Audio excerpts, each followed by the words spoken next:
Tout d'abord, je dois saluer Sa Majesté la Reine du Pays d'Arles. Merci d'être présente.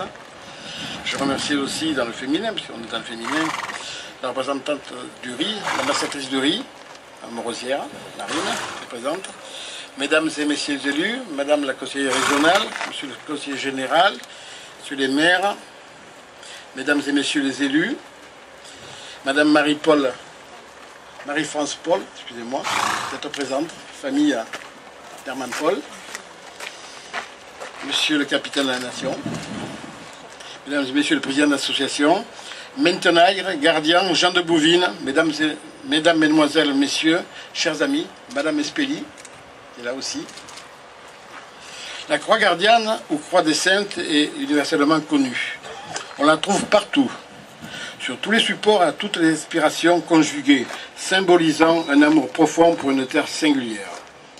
Cette croix, née aux Saintes il y a 83 ans, Falco Baroncelli cherchait alors un symbole pour représenter son pays tant aimé. Il fit appel à un ami, Herman Paul, fils d'un célèbre médecin parisien, alors peintre, graveur, pastelliste, dessinateur, illustrateur de talent, qui fut élève de l'école des arts décoratifs.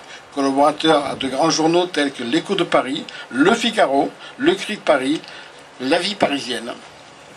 Herman Paul, attiré par la Provence, vint aux Saintes dès 1920, où il devint l'un des meilleurs peintres de la Camargue. Il illustra notamment Carmen et les bestiaires de Monterland, ainsi que de nombreux livres provençaux, dont La Caraco et La Bête Vacaresse de Joseph Darbo.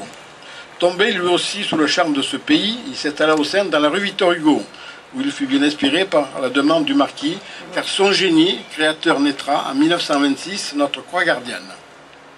Cette œuvre qu'il conçut et dessina représente toujours une croix chrétienne, symbolisant la foi, un cœur symbolisant l'amour et la charité, une ancre marine sur le bas, en l'honneur des gens de la mer et symbolisant l'espérance, et 3 tridents aux extrémités de la croix, en l'honneur des gardiens, symbolisant eux-mêmes toute la Camargue. La croix originelle fut fabriquée par Géodon Barbanson et son petit-fils Joseph, les forgerons du village, dans les ateliers de la place de la Révolution. Ils sont aujourd'hui représentés par leur petit-fils et arrière-petit-fils et Jean, accompagnant de leur famille, Lucien et Jean. La croix fut inaugurée le 7 juillet 1926 sur le terre-plein à côté de la recette postale, face à l'actuel bâtiment du Grand Large, par un comité de prestigieux réunissant le marquis de Baroncelli et Herman Paul bien sûr, Joseph Darbo, Délie, Maggie Hugo, petite fille du poète, Fonfon Guillerme et les éditeurs d'Aubanel.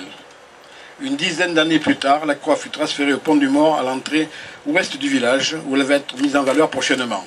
Herman Paul est mort le 23 juin 1940 à Sainte-Marie-de-la-Mer, capitale de la Camargue et capitale d'un territoire où les traditions et les symboles revêtent plus qu'ailleurs une importance et une résonance dans le cœur de ses habitants.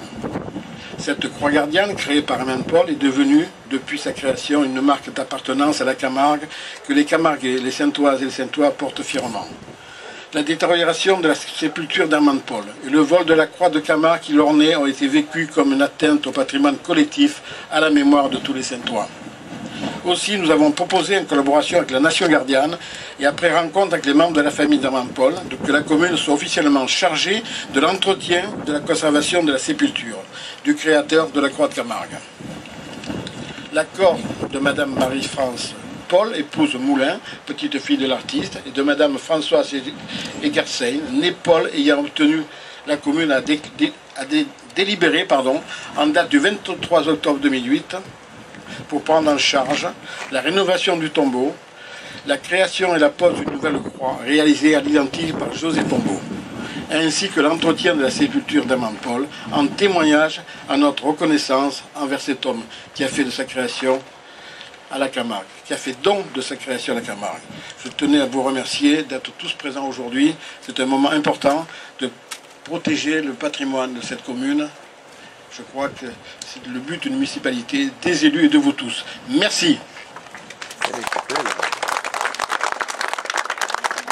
Marie-France Paul.